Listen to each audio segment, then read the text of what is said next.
बिस्मिल्लाहिर्रहमानिर्रहीम। अस्सलाम वालेकुम स्टूडेंट्स। आज हमारा दूसरे वीक का तीसरा लेक्चर है। हमारा आज का उन्वान मिर्ज़ा गालिब के आदात व ख़साइल और हमारी सरगर्मी सबक का तारुफ है। तो स्टूडेंट्स, आज हम अपने इस सबक में मिर्ज़ा गालिब के आदात व ख़साइल में देखेंगे कि मौलाना अल्ताफ़ हुसैन हाली ने मिर्ज़ा गालिब की किन किन खूबियों को बयान किया है।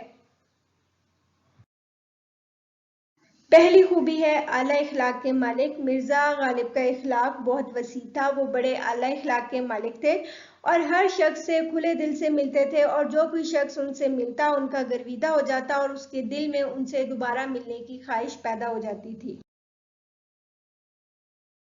मिर्ज़ा गालिब की दूसरी खूबी दोस्तों से खुंदा पेशानी से मिलना है। मिर्ज़ा गालिब जो थे अपने दोस्तों को देखकर बाग बाग हो जाते थे और इनको अपने दोस्तों से बहुत ज़्यादा मोहब्बत थी।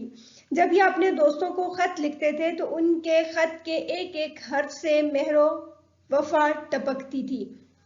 मिर्ज़ा साहब अपने दोस्तों का भी ख्याल रखते थे और अपने उन दोस्तों का भी ख्याल रखते थे जो इनको मुसीबत के वक्त छोड़ जाते थे। एक दफ़ा मिर्ज़ा गालिब के पास इनका कोई दोस्त आया इनसे मिलने के लिए और वो दोस्त था जो हमेशा बड़े कीमती लिबास में मलबूस होता था, लेकिन उस वक्त उनको कम कीमत लिबास पहना देखकर मिर्ज़ा गालिब बहुत अफसरदा हो गए और उन्होंने अपने दोस्त के लिबास की बहुत ज़्यादा तारीफ़ की। जब उन्होंने अपने दोस्त के बहुत ज़्यादा तारीफ़ की तो उसने कहा कि आप ये पहन लें। तो मिर्ज़ा साहब ने कहा कि नहीं, आप मेरे मकान से क्या पहन कर जाएंगे। फिर मिर्ज़ा साहब ने अपना एक कीमती लिबास निकाला और अपने दोस्त को दे दिया। ये मिर्ज़ा साहब की अपने दोस्तों से मोहब्बत की एक मिसाल है। मौलाना अल्ताफ़ हुसैन हाली मिर्ज़ा गालिब की खूबियां बयान करते हुए लिखते हैं कि मुरव्वत और लिहाज मिर्ज़ा गालिब की तबीयत का हिस्सा थी। मिर्ज़ा गालिब की शख्सियत में ये खुसूसियात बदरजा अतम मौजूद थी। उम्र के आखिरी हिस्से में भी वो शेरों की इस्लाह देने से बिल्कुल नहीं घबराते थे।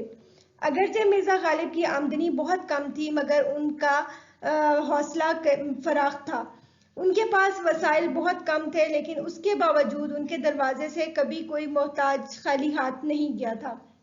मिर्ज़ा गालिब हर दर्जा के मेहमान नवाज थे।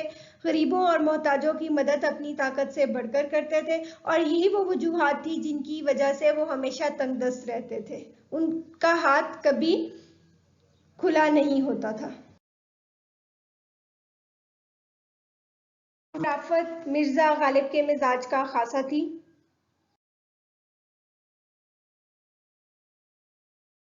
इसी वजह से उन्हें हैवाने नातिक की बजाय हैवाने ज़रीफ कहा जाता था।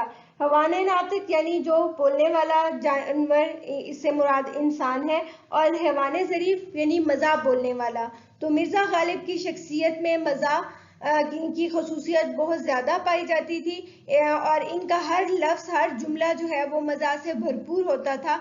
इसी बिना पर मिर्ज़ा गालिब को हैवाने नातिक की बजाय हैवाने ज़रीफ कहा जाता था। वज़ा और खुददारी को मिर्ज़ा गालिब ने कभी हाथ से ना जाने दिया था और मिर्ज़ा साहब की आमदनी बहुत कलील थी, लेकिन इसके बावजूद शहर के उमरा से बराबर की मुलाकातें करते। मिर्ज़ा गालिब की मरगूब ग़ज़ा आम है। मिर्ज़ा गालिब को आम बहुत ज़्यादा पसंद थे और वो अपने दोस्तों से कई दफ़ा तकाजा करके मंगवाया करते थे। एक दफ़ा एक महफिल में मिर्ज़ा गालिब से किसी ने आम के बारे में पूछा तो मिर्ज़ा गालिब ने कहा कि भाई मेरे नज़दीक आम होना चाहिए और आम होना चाहिए, यानी आम मीठा होना चाहिए और बहुत ज़्यादा होना चाहिए। ये थी वो चंद खूबियां जो मौलाना अल्ताफ़ हुसैन हाली ने हमारे इस सबक में मिर्ज़ा गालिब की बयान की हैं। अभी आपका ये काम है कि आपने इस सबक की बुलंद ख़्वानी करनी है ताकि आपको ये सबक अच्छी तरह से समझ आ जाए।